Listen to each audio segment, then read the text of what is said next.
Hey everybody, this is Minion Soldier, and this is the Piracy Show. Now on today's show, which, by the way, we are re-recording because circumstances have changed, we got a new ship today. The 100i, the brand new LTI, starter ship for everybody because we needed it. Now, of course, I feel that I have to ask the question at this point.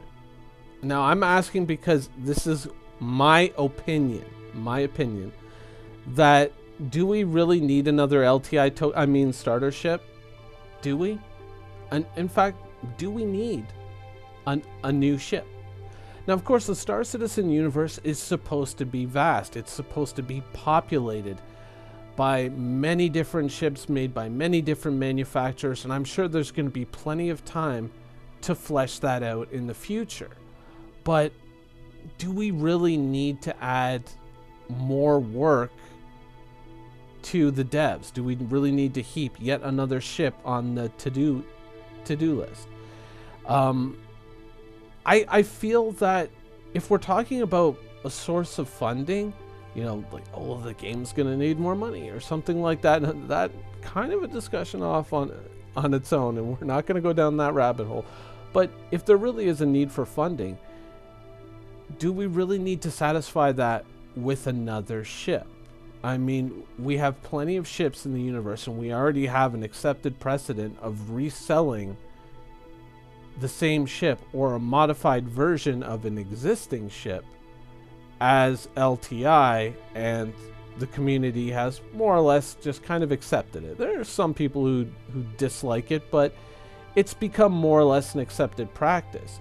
And if you're using an existing ship, whether you're reskinning it or just modifying it slightly, that's going to put a lot less work on the dev team. Now, of course, there's going to be plenty of time in the future to add more ships to the game, but I think if you're doing it that way, wouldn't you be kind of expediting the development of that ship, the delivery of that ship, and getting the ship that the person has bought into their hands that much sooner? I think that taking that approach for a little while and cycling back over some of the ships that we have and maybe correcting a few oversights, or maybe just opening up a few options, is probably, in my opinion, a better way to go.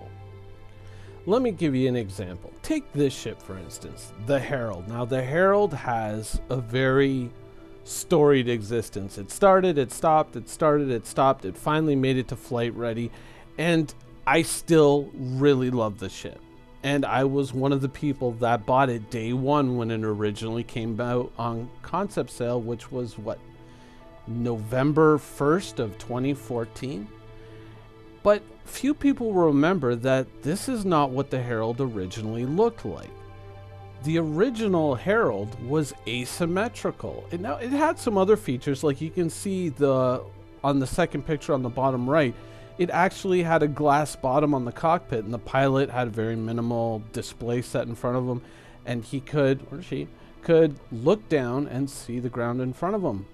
Not that that has any, of course, practical value. It's just there for looks, right? But it had that stubby nose, which kind of gave it a little bit of a more original homeworld feel to it. Certainly Taiidan scout fighters and things like that. It was a very unique ship, and like on that appearance alone, not to mention all its features, I bought that ship. But if CIG were to come around and say, hey, you know what?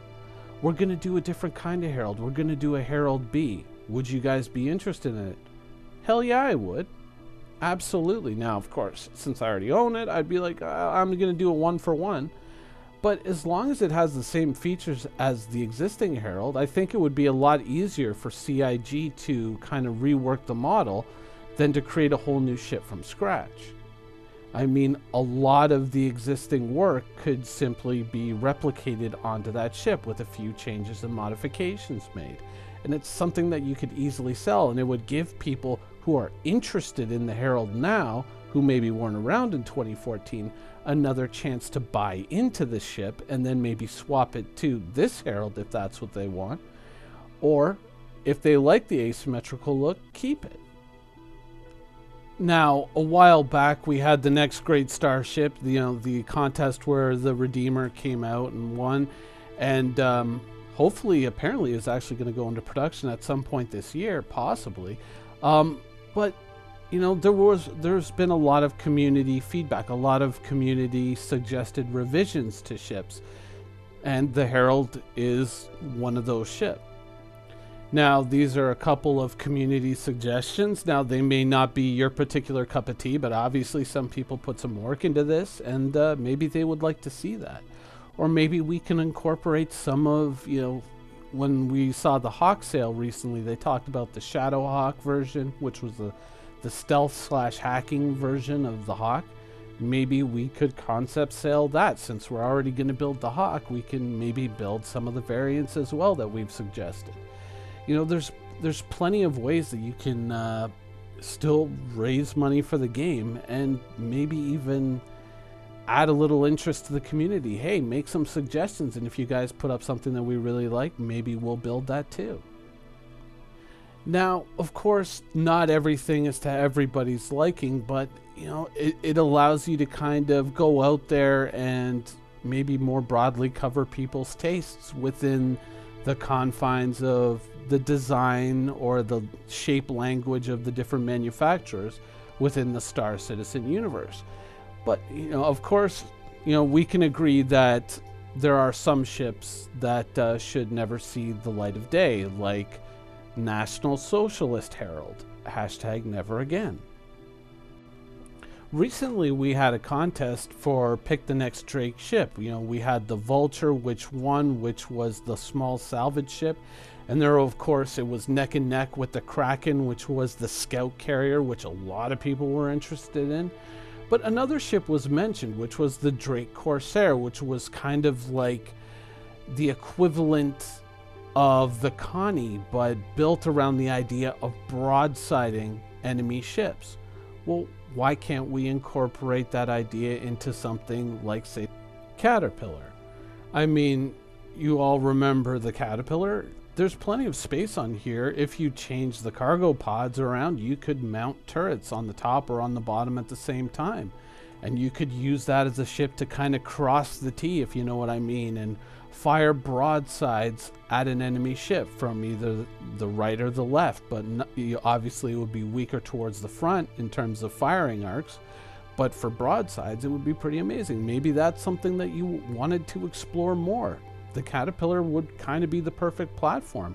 And then guess what? You get to sell the Caterpillar again. And people who own the Caterpillar, maybe they can do a change. You can sell it at the same price. It doesn't carry as much cargo, maybe a lot less, but it has that fighting capability, making it into a bit more of that fighting transport that we were hoping for. I mean, you could even use that as an opportunity to bring back the original pirate paint skin that we had on our Caterpillars after we completed the event, rather than the one we have now, which is basically the civilian paint skin of the Caterpillar, just with the word Kovalex removed from the side and a skull stuck on it. Now, you might be saying at this point, Minion, you're an idiot. I mean, CIG has never sold a ship and then gone back and then resold a revised hull of the ship. They've never done that, ever, in the history of the game. And I mean, okay, so they did the Saber and then the Raven. But it's not like, the Raven came out, last October, and we're going to get the Raven when? Right, it's actually already flyable. And that had some pretty major hull changes to it. You can incorporate a lot of cool shit into already existing ships and give them new roles, new identities, or new ways to be played in the universe.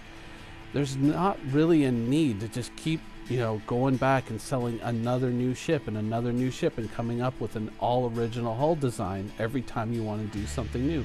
There's plenty of ships in the Star Citizen universe that can be used at least as a basis for creating new ones. Anyways, that's the show for today. I hope you guys enjoyed it, and thanks for watching.